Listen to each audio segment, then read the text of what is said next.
오늘은 이제 요한복음 두 번째 전체 개관하는 그런 시간을 갖도록 하겠습니다. 요한복음은 지난주에도 말씀을 드렸으면은 요한복음 전체가 크게 세 단락으로 나누어서 말씀 나눌 수 있습니다. 첫째는 예수 그리스도의 계시에 대해서 1장에서 12장까지가 예수님이 어떤 분이신가에 대한 것이 기록이 되어 있습니다.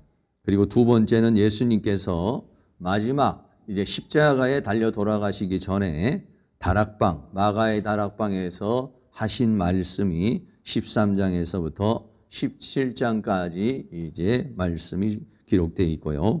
세 번째는 그리고 이제는 예수님께서 가롯 유다의 배반을 통해서 십자가의 길을 가시고 그리고 부활하시는 이제 그런 모습으로 이렇게 성경이 전체가 기록되어 있습니다. 그래서 지난주에 예수 그리스도의 계시에 대해서 1장에서 12장까지를 전체를 우리가 보면서 우리가 함께 나누는 시간을 가졌고요. 오늘은 13장에서 마지막 장 21장까지 마가의 다락방에서의 그 강화와 십자가의 길을 가시고 부활하신 예수님에 대해서 함께 은혜를 나누는 시간을 갖도록 이렇게 하겠습니다. 첫째로는 이제 예수님께서 십자가에 못 박혀 죽으시기 전에 마가의 다락방에서 말씀을 주셨어요. 근데 이거를 보통 다락방 강화라 이렇게 말하고 보통 마가복음이나 마태복음이나 누가복음에는요 이 부분이 기록되어 있질 않아요. 특별히 이제 그 13장의 발 씻는 문제든지 예수님께서 말씀하시는 그런 여러 가지 긴 그런 13장, 14장, 15장, 16장, 17장까지 있는 그런 말씀이 마태복음이나 마가복음, 누가복음에는 기록되어 있지 않는 요한복음에는 기록되어 있는 그런 부분들이고 좀 비밀스러운 그런 부분이 바로 이 부분이 되는 것입니다. 그래서 이거를 우리는 보통 다락방 강화라 그래요. 그래서 마태복음에는 산상수훈이 있죠. 마태복음 5장, 6장, 7장까지 마태복음에는 산상수훈이 있는 것 같이 요한복음에는 이제 이 다락방 강화라고 하는 것이 있다는 거 여러분이 이렇게 생각하시고 이제 그 다락방에서 그러면 예수님이 어떤 말씀을 하셨는가 하는 것입니다. 첫 번째는 요한복음 13장에 예수님께서 이제 제자들의 발을 씻겨주는 그런 장면이 있어요. 그래서 예수님께서 이제 그 제자들의 발을 씻기는 이제 그런 모습인데 그 예수님께서 왜 발을 씻기셨을까? 보통 이제 그냥 뭐 여러 가지 섬김이다 이런 말을 하기도 하지만은 더 깊은 영적인 의미가 거기에 담겨져 있는 것을 알 수가 있습니다. 그래서 예수님께서 이제 제자 전체가 이제 마가의 다락방이라고 하는 곳에서 12제자가 이렇게 모였으니까요. 모여서 최후의 만찬을 하시죠. 그래서 마태복음이나 마가복음이나 누가복음은 이 최후의 만찬에 대해서 많은 얘기를 하고 있어요. 예수님께서 떡을 나눠주시고 이거는 내 몸이다 이렇게 말씀하시고 포도주를 나눠주시고 이거는 나의 피다 이런 말씀을 하셨죠. 그런데 요한복음에서는 그 부분은 이제 간략하게 얘기를 하고 예수님께서 제자들을 이제 발을 씻어주는 그런 장면을 이제 상세하게 이렇게 기록하고 있습니다. 그래서 예수님께서 발을 씻길 때 특별히 지금 이제 제일 앞에 있는 사람이 발을 내밀고 있는 사람이 누구냐면 베드로입니다.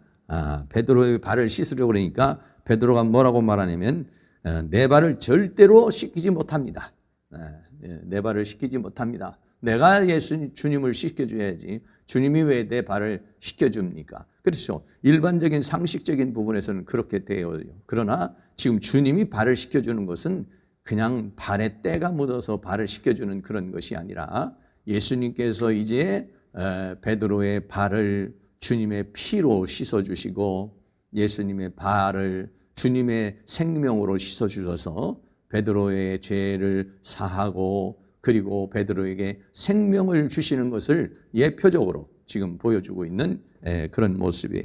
그리고 예수님이 뭐라고 말씀하시냐면 예수께서 대답하시되 내가 너를 씻기지 아니하면 내가 나와 상관이 없느니라 라고 그랬어요. 이 상관이라는 말이 나중에도 말씀을 드리겠습니다만 예수님과 베드로가 관계를 맺을 수가 없다 이런 얘기죠. 예수님과 베드로가 예수님께서 베드로의 발을 씻겨주고 예수님의 보혈로 씻겨주고 예수님의 그 생명으로 씻겨줘야만이 예수님과 베드로가 이제 관계를 맺을 수가 있는 포도나무와 가지와 같이 몸과 지체와 같은 그런 관계를 맺을 수 있는 그런 시스템을 주님께서 지금 보여주고 있는 그런 모습인 것이죠. 그래서 예수님께서 그렇게 이제 발을 씻어주시는 그런 장면이에요. 다시 말씀을 드리면은 이것은 뭘 지금 상징하고 있냐면 예수님께서 십자가에 못 박혀 죽으시니까 어떻게 됐습니까? 마태복음이나 마가복음, 누가복음에서는 예수님이 지금 이제 로마 군병이 나중에 옆구리를 이제 창으로 찌르죠. 찔러서 이제 피가 다 쏟아지게 해서 죽게 하는 거거든요. 근데 이제 예수님의 그 창을 찌르니까 피가 났다 이렇게 말했어요. 그런데 요한복음 19장 34절에는 그중 한 군병이 창으로 옆구리를 찌르니 피도 나오고 물이 나오더라 이렇게 했어요. 그래서 마태복음이나 마가복음, 누가복음에는 없는 물이라고 하는 게 나와요. 왜 그러느냐면 요한복음에서는 이 물이 중요해요. 이 물이 요한복음에서는 물이 나와요. 요한복음 3장에서부터 시작을 해서 예수님께서 물과 성령으로 거듭나지 않으면 네가 거듭날 수 없다. 하나님 나라를 들어갈 수 없다. 하나님 나라를 볼 수도 없다. 이렇게 말이죠. 요한복음 4장에 가서는 예수님께서 사마리아 여인과의 만남을 통해서 내가 주는 물을 먹으면 네가 생명을 얻을 것이다.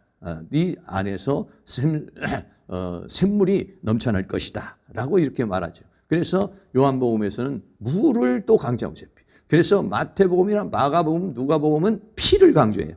예수 그리스도의 십자가의 피를 강조하고 예수 그리스도의 십자가의 보혈을 통한 죄사함을 강조하고 있어요. 그런데 요한복음은 뭘 강조하고 있냐면 예수 그리스도께서 다시 살아나셔서 우리가 그리스도를 영접함으로 생명을 얻는 것에다가 중점을 두고 있는 것이에요. 그러니까 마태, 마가, 누가복음은 피에다가 강조를 하고 있지만은 그러나 요한복음에는 피와 더불어 물, 다시 말하면 생명을 가리켜서 말하고 있어요. 그래서 이 생명으로 거듭나지 않으면, 그렇지 않으면 하나님의 자녀가 될 수도 없고 하나님 나라에 들어갈 수도 있고 하나님 나라를 볼 수도 없는 것이다 라고 그렇게 말씀하고 있죠. 그래서 요한복음에서는 바로 이렇게 물과 피를 가리켜서 말하는데 예수님이 지금 베드로의 발을 씻겨주시는 이유는 뭐냐면 그런 의미다 이런 얘기. 여러분도 만약에 이렇게 만약에 발을 씻겨주는 그런 어떤 예식을 하게 되어졌을 때는요, 그런 마음으로부터 해야 돼요. 내가 이 사람의 발을 씻어주는 것은 그냥 발을 씻어주는 것으로 끝나는 것이 아니라 예수님께서 십자가에 못 박혀 죽으심으로 말미암아 그 피로, 그 물로 발을 씻기는 것 같이 그런 마음으로 이제 단순히 하나의 상대방을 섬기는 그런 의미가 아니라 더 깊은 영적인 의미를 가리켜서 말하고 있는 것입니다. 예수님께서 이제 그런 대화를 쭉 하고 나니까 나중에 어떻게 하십니까? 가룟 유다가 밖으로 나가죠. 가룟 유다가 이제는 예수를 팔기 위해서 나가요. 그래서 이 가룟 유다가 이제 나가가지고 은 30을 받고 제사장들에게 은 30을 받고 예수를 팔려고 이제 배신을 하는 그런 모습을 요한복음 13장에서 말하고 있어요. 예수님께서는 제자들의 발을 씻어주면서 서로 사랑하라라고 그렇게 말씀하고 있습니다. 그런데 요한복음 13장까지는요, 가룟 유다가 있어요. 그런데 요한복음 14장에서는요, 이제 가룟 유다가 나가요. 가룟 유다가 나간 상황에서 예수님께서 전해주시는 말씀이에요. 요한복음 14장에서는요, 길과 처소와 영접에 대한 이야기라고 있어요. 다시 말하면 요한복음 14장에는요, 세 제자의 질문이 있어요. 도마와 빌립과 그리고 유다가 예수님께 질문을 하는 그런 장면이 요한복음 14장에. 그 제자들이 질문을 하고 예수님이 답하는 형식으로 해서 요한복음 14장은 기록되어 있어요. 예수님께서 이제 마가의 다락방에서 제자들과 보러 최후의 만찬을 하시고, 그리고 제자들의 발을 씻겨주시고, 그리고 이제는 쭉 앉았어요. 그 앉아있는 상황에서 이제 도마가 이제 질문을 합니다. 도마가 뭐라고 질문합니까? 요한복음 14장 5절에 도마가 가로되 주여 어디로 가시는지 우리가 알지 못하거늘 그 길을 어찌 알겠사옵나이까. 그랬어요. 예수님께서 너희는 마음에 근심하지 말라. 내가 이제 하나님께로 간다. 가서 처소를 예비한다. 너희도 알 것이다. 이렇게 말하니까 주여 어디로 가시느냐고 그렇게 물어요. 그러니까 예수님이 뭐라고 말합니까?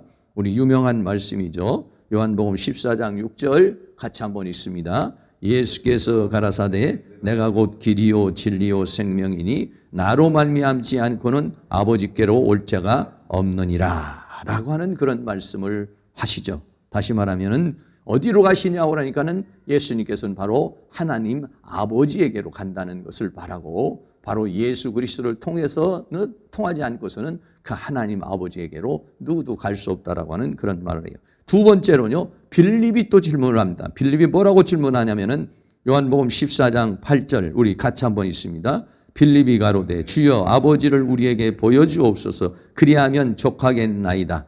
어떻게 보면은요, 오늘날 우리가 살고 있는 사람들도 이런 말을 할 수 있을 것 같아요. 뭐 하나님을 한번 확 봤으면 좋겠다. 속 시원하게 그냥 이렇게 봤으면 좋겠다. 이렇게 하는데 하나님은 이게 속 시원하게 볼 수가 없어요. 왜 그러냐면 하나님은 영이시에요.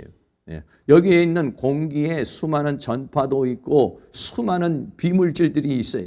근데 우리 눈에 보이나요? 안 보이는 거예요. 그런 것처럼 하나님은 영이시기 때문에 우리 눈으로 볼 수가 없어요. 이 육체의 눈으로 볼 수가 없어요. 하나님께서 영의 눈을 열어주시면 하나님을 볼 수는 있는 것이지만요, 이 육체의 눈을 가지고 하나님을 볼 수가 없어요. 만약에 하나님을 본다 해도 하나님이 물체적으로 우리에게 보여주시는 것뿐이지 하나님의 실체를 볼 수는 없는 것이죠. 그러니까 예수님께서 뭐라고 하냐면 네가 나를 본 자는 아버지를 보았거든 어찌해서 아버지를 보여달라고 그러느냐. 다시 말하면 예수님 안에 아버지가 있고 아버지 안에 예수님 있고 아버지와 예수님은 하나라고 그렇게 빌립에게 말씀하고 있어요. 그 다음에 세 번째는 유다가 질문합니다. 요한복음 14장 22절에 가로딘 아닌 유다가 가로되 주여 어찌하여 자기를 우리에게는 나타내시고 세상에게는 아니하려 하시나이까. 사실은 세상에 예수님 자신을 안 나타낸 게 아니라 나타냈지만 세상에 있는 사람들이 예수님을 제대로 알아보지 못하는 그런 모습을 보게 되죠.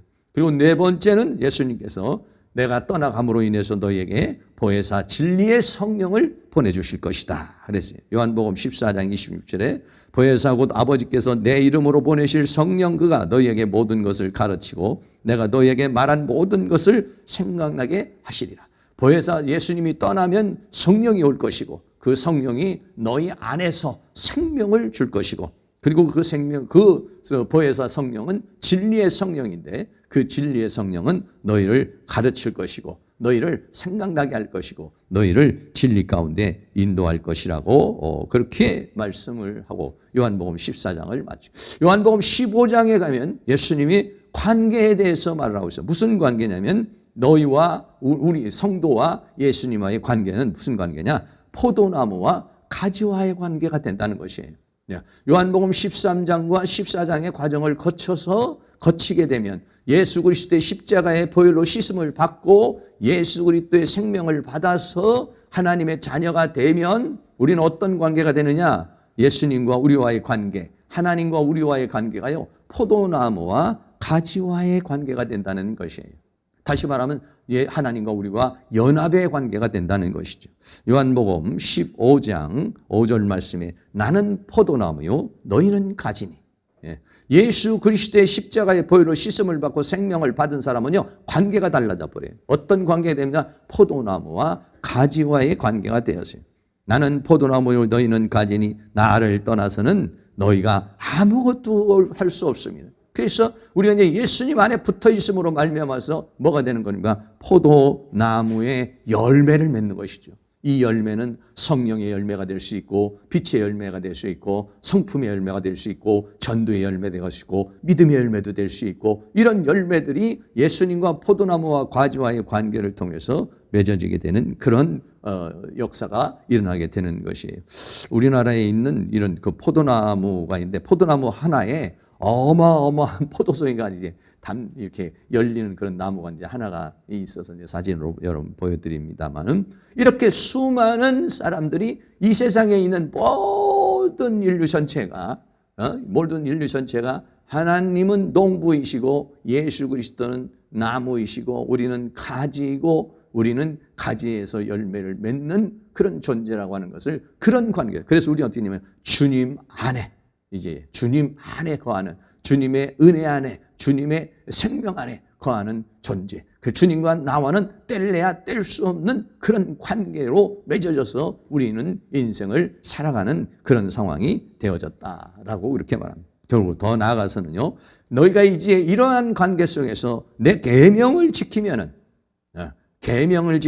사랑 안에 거한다. 다시 말하면 계속적인 포도나무와 가지와의 관계를 통해서 계속적인 주님과의 관계를 맺으며 열매를 맺으려면 어떻게 되냐면은 내 계명을 가지고 지키는 자가 주님의 사랑 안에 거한다 그랬어요. 요한복음 15장 10절 말씀 같이 읽습니다. 내가 아버지의 계명을 지켜 그의 사랑 안에 거하는 것 같이 너희도 내 계명을 지키면 내 사랑 안에 거하리라. 아멘. 하나님과 우리와의 관계를 이어주는 것이 뭐냐면 계명. 여기서 말하는 계명은 하나님의 말씀을 가리켜서 말하고 있는 것이에요. 내가 하나님의 말씀을 따라 살면은 주님과의 관계가 맺어지지만 내가 주님과의 하나님의 말씀을 버리면 주님과의 관계가 끊어져 버리는 것이죠. 우리가 연결이 돼 있다 할지라도 공급이 이루어지질 않아요. 그러나 내가 말씀 안에 거하면 계명을 지키면 내 사랑 안에 거하리라. 하나님의 은혜와 하나님의 축복과 하나님의 역사 속에서 하나님의 생명의 공급을 받으면서 살아갈 수가 있게 되는데요. 하나님과의 나와의 관계를 맺어주는 것이 뭐냐면 하나님의 말씀이고 성령이라는 것을 우리에게 말해주고 있는 것입니다. 요한복음 15장에서 포도나무와 가지와의 관계가 되었다는 것을 우리에게 말씀해 주시고 요한복음 16장에서는 이제 보혜사 성령의 역사를 우리에게 말해주고 있어요. 여기서 말하고 있는 보혜사 성령의 역사는 사도행전 2장에서 말하고 있는 오순절의 성령의 역사하고는 좀 달라요.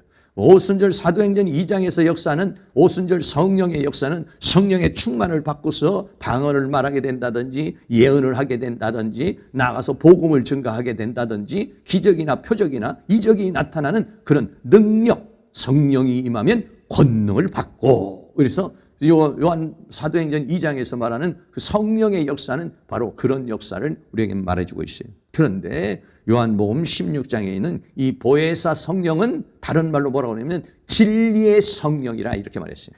그리고 요한복음에서 우리에게 말하고 있는 것은 뭐냐면 우리에게 생명을 가르쳐서 말하는데 성령이 우리에게 임함으로 우리가 그 성령에 의해서 우리의 죽었던 영이 살아나는 내적인 역사를 요한복음에서 우리에게 말씀해 주고 있는 것이죠.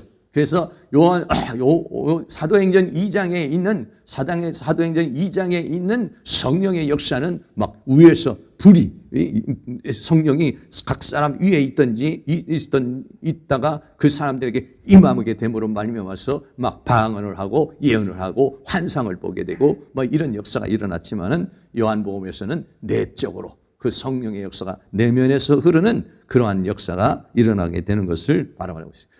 요한복음 16장에서는 성령, 보혜사 성령, 진리의 성령의 약속에 대해서 진리의 성령의 역사에 대해서 우리에게 말해주고 있어요. 그래서 뭐라고 하냐? 내가 떠나가는 것이 오히려 유익이다.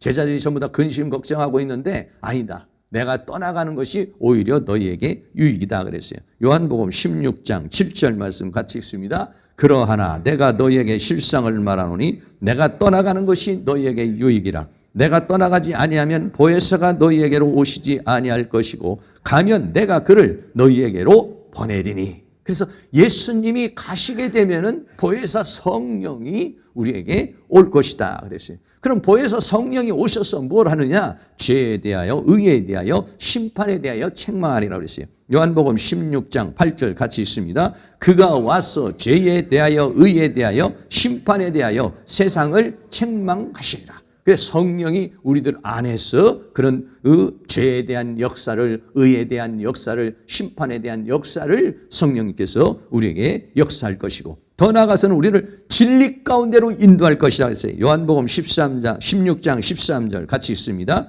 그러하나 진리의 성령이 오시면 그가 너희를 모든 진리 가운데로 인도하시리니 그가 자의로 말하지 않고 오직 듣는 것을 말하시며 장래 일을 너희에게 알리시리라. 아멘. 보혜사라고 하는 것은 그분이 우리를 보호해주고 우리를 변호해주고 우리를 인도해주는 것을 가르쳐서 말하는데요. 더 나아가서 그 보혜사 성령을 뭐라고 부르느냐? 진리의 성령이라 이렇게 말했어요. 왜 진리의 성령이냐? 이 진리의 성령은 우리를 가르쳐 주시고 깨닫게 해주시고 우리를 진리 가운데로 인도하는 내적인 역사를 일으키는 것이기 때문에 진리의 성령이 오시면 그랬어요. 네. 그래서 오순절 성령에서 성령의 역사는 그 성령은 능력을 받고 힘을 받고 은혜를 받아서 나가서 복음을 증거하는 것이지만은 요한복음에서 말하고 있는 이 진리의 성령, 보혜사 성령의 역사는 우리에게 생명을 주고 우리를 진리를 깨닫게 해 주시고 그리고 길이요 진리요 생명이신 예수 그리스도를 알게 하시고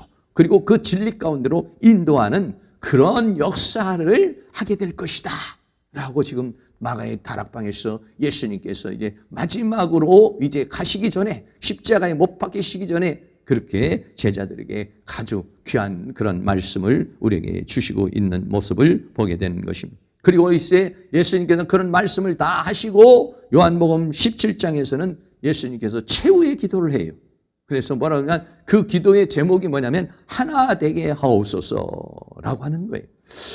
예수님께서 마태복음이나 마가복음이나 누가복음은 예수님이 이렇게 길게 기도를 많이 하셨는데 이런 기도에 대해서 설명이 없어요. 그러나 요한복음에서는 예수님이 이제 17장에서 제자들에게 13장에 발을 씻겨주시고 14장에 너희는 마음에 근심하지 말라라고 말씀하시고 그리고 15장에서는 이제 너희와 나와의 관계는 두려워할 게 없다. 왜냐하면 포도나무와의 가지와의 관계에 대해서 너희는 내 안에 나는 너희 안에 있기 때문에 두려워할 필요가 없고 16장에서는 보혜사 진리의 성령이 오시면 너희에게 생명을 줄 것이고 그런 관계를 이룰 것이다 라고 그렇게 말하고 그렇게 보혜사 진리의 성령이 역사를 하게 되면은 우리는 어떻게 되냐? 하나가 될 것이다. 성부와 성자와 성령 하나님이 하나가 된 것처럼 그 삼위일체 하나님 안에서도 우리들이 하나가 되는 그러한 역사가 일어나게 될 것이라는 것을 말해주고 있어요. 그래서 예수님께서는 최후의 마지막 기도를 하십니다. 최후의 기도하면서 요한복음 17장 3절 말씀에 영생은 유일하신 참 하나님과 그의 보내신 자 예수 그리스도를 아는 것이다. 영생이라는 것이 무엇이냐? 네, 영생은 뭐냐? 물론 여러 가지 다양한 형태로 우리가 영원한 생명을 얻기 위해서는 믿음을 가져야 됩니다. 죄사함을 얻어야 됩니다. 하나님의 말씀대로 살아야 됩니다. 은혜 가운데 거해야 됩니다. 이런 여러 가지 다양한 메시지를 우리가 말할 수 있지만 요한복음에서는 영생이라는 건 뭐냐? 유일하신 참 하나님. 왜냐하면 당시에는 하나님이라고 하는 존재들이 있고 신이라는 존재들이 있기 때문에 하나님은 어떻게 되냐면 두 가지 수식어가 붙어서 하나는 유일하신 한 분, 그리고 참이라는 알레테이아, 진리, 변함이 없는 유일하시면서 참이신 하나님과 그의 보내신 자, 이 하나님이 보내신 예수 그리스도를 아는 것이다 라고 그랬어요.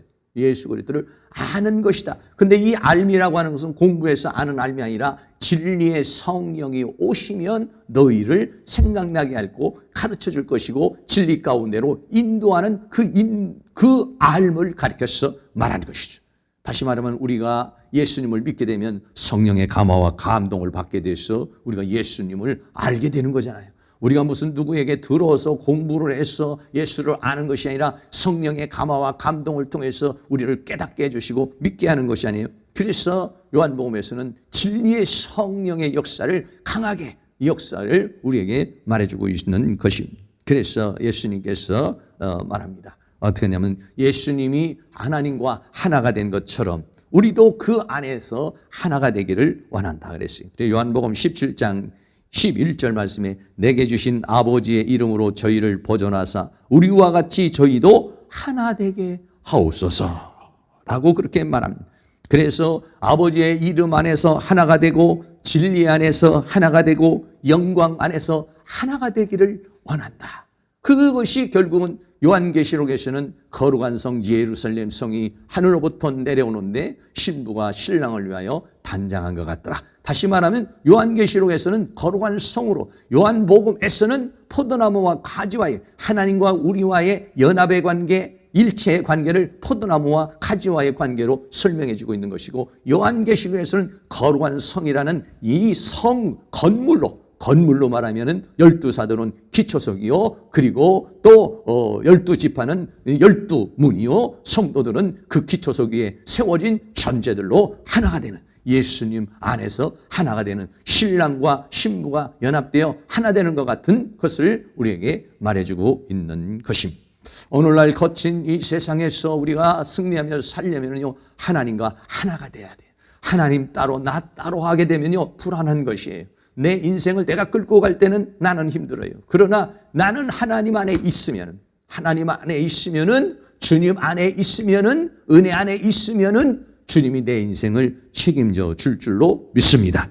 여러 가지 어려움을 당하고 힘든 일이 당할 때 내가 정말로 하나님이 나를 사랑하지 않는 것 같고, 그리고 나는 홀로 떨어져 있는 것 같은 그런 상황이 올 때도 있어요.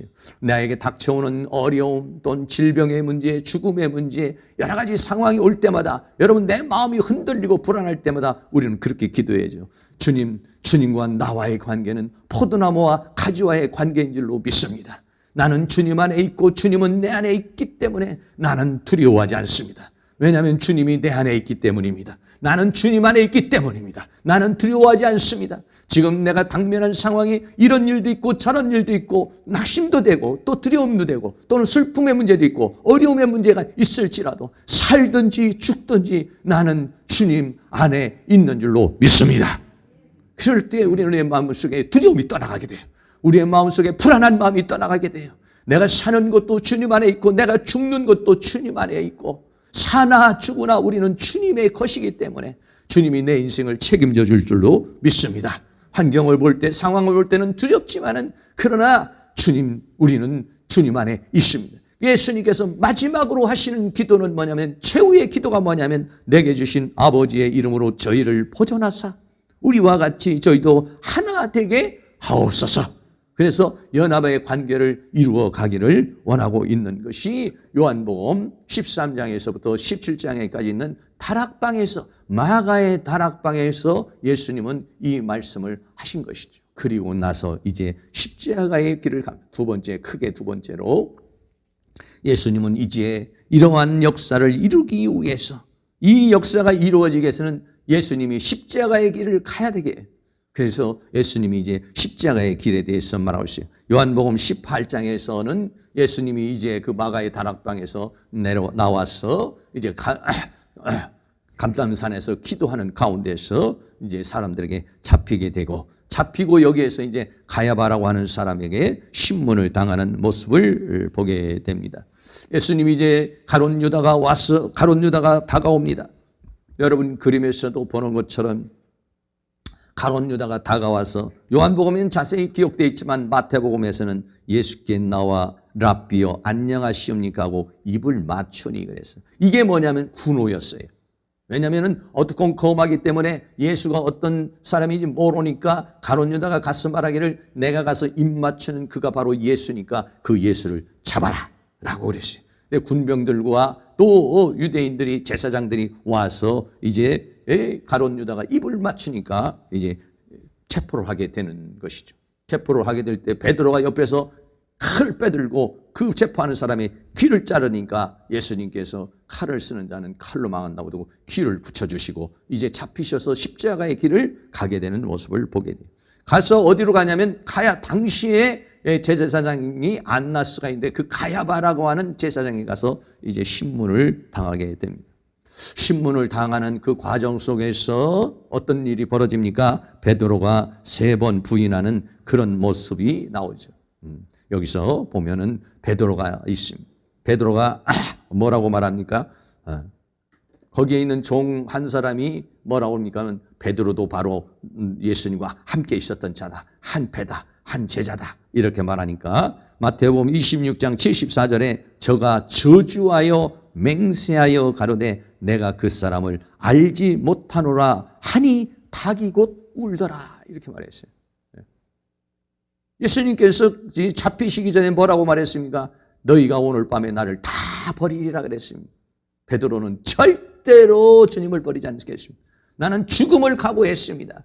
그때 예수님께서 너희가 닭 울기 전에 나를 3번 부인할 것이다 라고 그렇게 말하고, 그래서 예수님이 신문을 당하는 가운데서 베드로를 지목하니까 베드로가 예수님을 저주를 합니다. 여러분, 우리가 말이죠, 이렇게 믿음으로 살 때, 은혜 가운데 있을 때는요, 내가 절대로 예수님을 부인하지 않고 살 것 같지만은, 그러나 어느 순간 사탄의 영이 역사를 하고 죽음의 영이 역사를 하고 어둠의 영이 역사를 하잖아요. 순간적으로 내 마음속에 두려움이 오는 것이. 여러분, 베드로가 예수님을 쫓아다니면서 얼마나 많은 기적과 이적과 표적을 보았습니까? 그럼에도 불구하고 예수님을 저주하고 맹세하여 가로 내가 그 사람을 알지 못하느라. 정말 어떻게 이런 상황이 일어날 수 있어요? 이거는요, 제정신이 아닌 것입니다. 여러분도 그래요. 우리가 사탄의 영에 확 잡혀버리고 원수마귀가 역사를 하면은요, 그러면 우리의 믿음이 뚝 떨어져 버려요. 엉뚱한 행동을 해버려요. 기도하기도 싫어요. 예배하기도 싫어요. 교회 가기도 싫어요. 하나님 부르기도 싫어요. 그건 왜 그러느냐? 사단의 영이 오면은, 사단의 영이면 우리가 믿음의 고백이 나오는 게 아니라 불신의 고백이 나와요. 원망의 고백이 나와요. 낙심이에요. 절망이 와요. 그리고 아무것도 하고 싶지 않은 그런 상태에 이르를 수도 있는 거예요. 베드로는 저주하고 맹세까지 하면서 내가 그 사람을 알지 못하노라 하니 닭이 울더라. 닭이 꺾여하고 오니까 베드로가 정신이 바짝 들어가지고, 조금 전에 예수님께서 뭐라고 하냐면 네가 닭 울기 전에 나를 3번 부인하니라, 이 말씀이 생각이 나가지고 베드로가 깜짝 놀라서 밖으로 뛰쳐나가. 이게 뭐냐면 인간의 연약함인 것이. 우리도 마찬가지입니다. 주님을 따라서 살기를 원하고 하나님 말씀대로 살기를 원하고 그렇지만은 여러분, 성령 충만 받지 못하고 은혜 충만 받지 못하면요, 그 믿음이 한순간에 사라져버려요. 목사도 별 수 없어요. 장로님도 별 수 없어요. 권사님도 별 수 없어요. 사탄의 영이 역사를 하기 시작하고 내가 기도하지 않고 성령으로 충만하고 은혜로 충만하지 않으면요, 한순간에요, 주님을 부인하고 죄를 짓고 세상과 타협을 하게 되는 것이 베드로 같은 그런 모습이에요. 베드로가 그 생각이 예수님께서 조금 전에 하신 말씀을 듣고 마태복음 26장 75절에 이에 베드로가 예수의 말씀에 닭 울기 전에 내가 3번 나를 부인하라 하심이 생각나서 밖에 나가서 심히 통곡하니라. 많은 사람들이 베드로를 욕하지만은 베드로와 같은 모습이 우리에게도 많이 있죠. 주님을 배반하고 죄를 짓고 남 모르게 내가 또 죄를 지었구나 통곡하고 눈물 흘리고 회개하고 자복하는 모습 우리에게 보여요.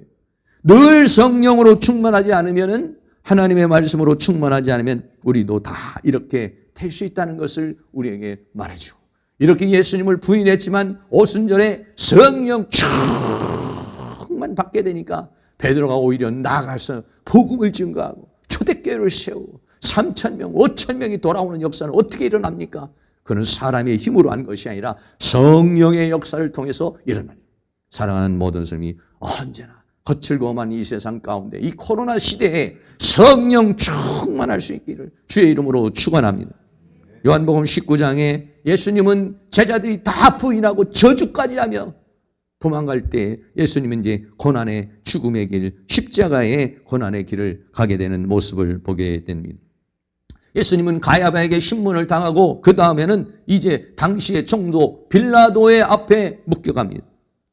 빌라도의 앞에 갔을 때 예수님 오른편에 또 한 자가 있죠. 가야바라고 하는 사람이 하나가 있죠. 죄수들을 신문을 합니다.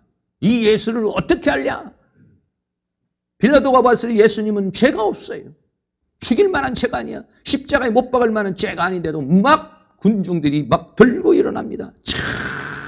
뭐 군중들이 일어나서 뭐라고 합니까? 요한복음 19장 15절에 저희가 소르짖되 없이 하소서, 없이 하소서, 저를 십자가에 못 박게 하소서라고 막 군중이 막 벌떼와 같이 몰려들어요. 이게 뭐냐? 사단의 역사입니다. 사단이 역사를 하면 제정신이 아니고 이런 막 군중 심리가 역사를 하면서 예수님을 십자가에 못 박게 해달라고 그래요. 빌라도가 예수님을 십자가에 못 박게 넘겨주니까 예수님이 이제는 가서 로마 군병에 의해서 채찍을 맞으시고 온몸에 채찍을 맞으시고 40에 하나 감한 그런 배를 여기서 맞으시고 이제 십자가를 짊어지고 골고다 언덕길을 올라가게 되는 것이 골고다 언덕길을 올라가서 가다가 쓰러지고 넘어지는 그런 모습을 보게 되는 것입니다. 그리고서는 이제 십자가에 매달려 이제 모든 삶을 마치고 주님께서 마지막으로 말씀을 뭐라고 합니까? 다 이루었다 이랬어요. 헬라어로는 테텔레스타이라고 그렇게 말합니다. 십자가에 못 박혀 죽으시는 그 모습이 초라한 모습이고 밑에서 볼 때는 내가 만약에 메시아라면 십자가에서 내려와 봐라 라고 말했지만은 사실은 예수님은 그 십자가에서 이 모든 인류의 죄짐을 짊어지고 한 마리의 어린 양으로 죽음을 당해서 가는 것이. 그러면서 예수님은 거기에서 뭐라고 말합니까? 다 이루었다. 뭘 이루었습니까? 누구든지 주의 이름을 부르는 자는 구원을 얻게 하는 십자가의 보혈로 죄사함을 받게 되는 할렐루야. 그 구원의 역사를 다 이루었다. 내가 테텔레스타이라고 그렇게 말합니다. 테텔레스타이 그렇게 말을 하니까 조금 전에도 말한 것처럼 이 로마 군병이 와서 예수님을 창으로 찌르니까 조금 전에도 말했지만 요한복음 19장 34절에 그중 한 군병이 창으로 옆구리를 찌르니 곧 피와 물이 나오더라. 이 피와 물은 뭐냐면 우리의 모든 인류의 죄를 씻어내는 보혈의 피가 되는 것이고 여기서 흐르는 물은 하나님의 보좌에서 흘러나오는 생명수와 같아서 그 물은 우리가 마시는 자마다 솟아나는 샘물이 되는 것이고 그 물은 영생의 물이 되어서 우리의 영혼을 살리고 목마른 자를 살리는 그 생명수의 강이 되어져서 오늘날 예수 그리스도의 십자가의 보혈로 죄사함을 받고 생명을 얻는 역사가 우리에게 일어나게 되는 것인 줄로 믿습니다. 그렇게 예수님은 십자가에 못 박혀 죽으시고 요한복음 20장에서 예수님은 다시 사망의 권세를 깨뜨리고 부활하셔서 부활을 증거하십니다. 예수님이 십자가에 못 박힐 때는 제자들이 다 도망갔지만 예수님이 부활을 하셔서 주님 자신을 증거하게 되죠. 제일 먼저 증거한 사람이 누구냐면 막달라 마리아예요. 제자들은 다 뿔뿔이 흩어지고 베드로는 물고기 잡으러 간다고 그러고 다 그렇게 됐지만은 이 막달라 마리아가 예수님이 그 전에 주신 말씀이 있고 부활에 대한 말씀이 있고 해서 이 예수님이 계신 곳으로 오게 되는 것이죠. 그래서 거기에서 예수님을 만나게 되죠. 예수님이 요한복음 20장 14절에 이 말을 하고 뒤를 돌이켜 예수의 서신 것을 보니 예수신 줄 알지 못하더라. 마리아가 예수님을 봤지만 예수님을 제대로 몰랐어요. 정말 예수님. 그러니까 평상시 예수님의 모습이 아닌 것으로 보여지게 되는 것이죠. 네, 그래서 마리아에게 보여주시고 또 더 나아가서는 예수님께서 제자들이 모여있는 그곳에 나타나셔서 요한복음 20장 20절에 이 말씀하시고 손과 옆구리를 보이시니 제자들이 주를 보고 기뻐하더라 그랬어요. 문을 닫고 제자들이 무서워서 있는데 예수님이 부활하셔서 들어오신 거예요. 그리고는 예수님의 손을 보여주십니다. 예수님의 옆구리를 보여주십니다. 그리고 예수님의 부활한 모습을 보여주시니까 그 제자들이 기쁨을 갖고 거기에서 또 믿음을 갖게 되죠. 그리고 예수님께서 뭐라고 말씀하십니까? 요한복음 20장 23절에 이 말씀하시고 저희를 향하여서 숨을 내쉬며 가라사대 성령을 받아라. 요한복음 14장에서 내가 떠나가는 것이 유익이다. 내가 떠나가면 너희에게 보혜사 진리의 성령이 오실 것이다. 근데 예수님께서는 거기에서 성령을 받아라 했어요. 오순절 사도행전 2장에서는 예수님이 떠나시고 난 다음에 예수님이 죽으시고 떠나고 난 다음에 10이 되어 기도할 때 전혀 기도할 때 성령이 임했지만은 이미 요한복음 20장에서는 예수님이 부활하시고 나서 성령을 받아라 라고 그랬어요. 성령을 받아라. 그래서 그 성령은 바로 예수님이 이제는 부활하시고 그들에게 주어지는 내적인 진리의 성령, 보혜사 성령의 역사를 가리켜서 말씀하고 있는 것이죠. 더 나아가서는 예수님께서 제자들에게 주님 자신을 보여주실 때 도마가 없었어요. 그래서 도마가 있는 때에 다시 나타났어요. 도마에게 뭐라고 말씀합니까? 도마에게 내 손가락을 이리 내밀어 내 손을 보고 내 손을 내밀어 내 옆구리에 넣어봐라 라고 그랬어요. 그러니까 도마가 정말로 예수님의 옆구리에 손을 넣어보고 예수님의 손을 확인하고서 뭐라고 말합니까? 나의 주, 나의 하나님. 도마가 그렇게 말하지. 요한복음 20장 28절에 도마가 대답하여 가로되 나의 주시며 나의 하나님이시니이다. 할렐루야. 이 제자들이 부활하신 주님을 확인한 것처럼 그리고 나의 주, 나의 하나님이라고 고백한 것처럼 우리는 말씀을 통해서 주님의 부활을 체험하시고 경험하시고 우리도 도마와 같이 나의 주, 나의 하나님이라고 고백할 수 있는 그런 은혜의 역사가 있기를 주의 이름으로 축원합니다. 마지막 장으로 요한복음 21장에 예수님은 베드로에게 나타나시죠. 우리가 잘 알고 있는 물고기 153마리를 낚는 그러한 역사 속에 와서 예수님이 베드로에게 마지막으로 하시는 말씀이 뭡니까? 네가 나를 사랑하느냐. 오늘 이 말씀은 우리에게 주어진 말씀이 되는 것입니다. 밤새도록 베드로는 예수님이 이제 십자가에 못 박혀 죽으셨으니까 밤새도록 이제 그 물고기를 잡습니다. 근데 물고기가 그날도 잡히질 않아. 예수님이 베드로가 예수님을 처음 만날 때도 물고기를 잡고 있는데 그날도 물고기가 잡히질 않아요. 그러니까 예수님이 깊은 데다가 그물을 던지라니까 깊은 데다 그물이 던져지니까 그물이 찢어져가는 그러한 체험을 하게 되고 주여 나는 죄인이로소다 나를 떠나소서라고 하면서 베드로가 예수님을 따라가죠. 그러다가 예수님이 십자가에 못 박혀 죽으시니까 다시 물고기 잡는 어부가 됐어요. 그래서 물고기를 잡고 있는데 물고기를 잡지 못해요. 예수님이 와가지고 그물을 배 오른편에 던져라 라고 말하죠. 그 베드로가 또 그물을 오른편에 던지니까 그러니까는 물고기가 153마리가 잡혀는 그러한 놀라운 역사가 있어요. 이 153마리에 대해서 나중에 또 그 비밀스러운 것을 또 말씀을 또 드리도록 이렇게 하겠습니다. 그리고는 예수님께서 생선을 가지고 떡을 가지고 제자들과 쭉 나눠 있으면서 뭐라고 말씀합니까? 네가 나를 사랑하느냐 라고 그렇게 물었습니다. 그러니까는 내가 주를 사랑하는 줄 주께서 아십니다 라고 그렇게 말하면서 이제 요한복음 20장을 마무리하게 되는 모습을 보게 되는 것입니다. 결론을 말씀드립니다. 다시 한번 쭉 말씀을 드리면 13장에서 17장까지 예수님이 발을 씻겨주시고 14장에서 내가 길이요 진리요 생명이라 말씀하시고 요한복음 15장에서는 이제 너와 나는 포도나무와 가지와 같은 연합이 되었다라고 말하고 이제 그 연합을 이루기 위해서 요한복음 16장에 보혜사 성령이 오셔서 너를 진리 가운데로 인도할 것이고 그 예수님은 그런 성령 안에서 우리가 하나가 되어서 이 거친 세상을 이기고 승리하여 하나님의 영광 가운데 이르기를 원하고 있는 것이죠. 그 길을 걸어가기 위해서 요한복음 18장에 가야백의 신문을 당하시고 19장에 십자가의 고난을 통해서 십자가에 못 박혀 죽으셨죠. 그리고는 다시 부활하셨어요. 다시 부활해서 주님 자신을 부활을 증거하시고 베드로에게 마지막으로 네가 나를 사랑하느냐?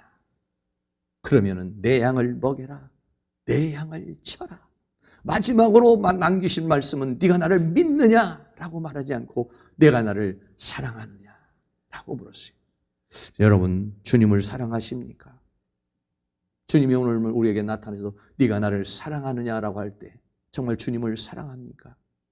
저는 아침에 새벽에 일어나 새벽이든지 아침에 일어나면서 그런 고백을 합니다. 주님을 사랑합니다. 주님을 사모합니다. 주님만이 나의 모든 것입니다. 오늘 하루도 주님 안에 살기를 원합니다.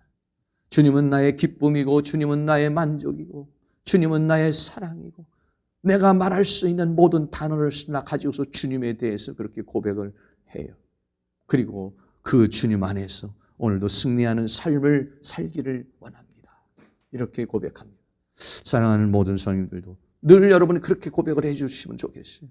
우리도 사랑하는 아내와 남편이 있으면 남편도 아내가 사랑해요 라고 말해주기를 원하고 또 자녀도 부모가 사랑해 라고 말해주기를 원하는 것처럼 주님도 마찬가지예요. 주님도 우리가 그렇게 고백해 주기를 원해요. 주님 사랑해요. 한번 따라해 봅시다. 주님 사랑합니다. 주님 사모합니다. 주님은 나의 모든 것입니다. 주님은 나의 만족이십니다. 주님은 나의 목자이십니다. 주님은 나의 생명이십니다. 여러분, 우리가 성경에서 우리에게 주어지는 대로 그렇게 고백을 하는 것입니다. 주님은 나의 빛이십니다. 주님은 나의 진리이십니다. 오직 예수로 살기를 원합니다.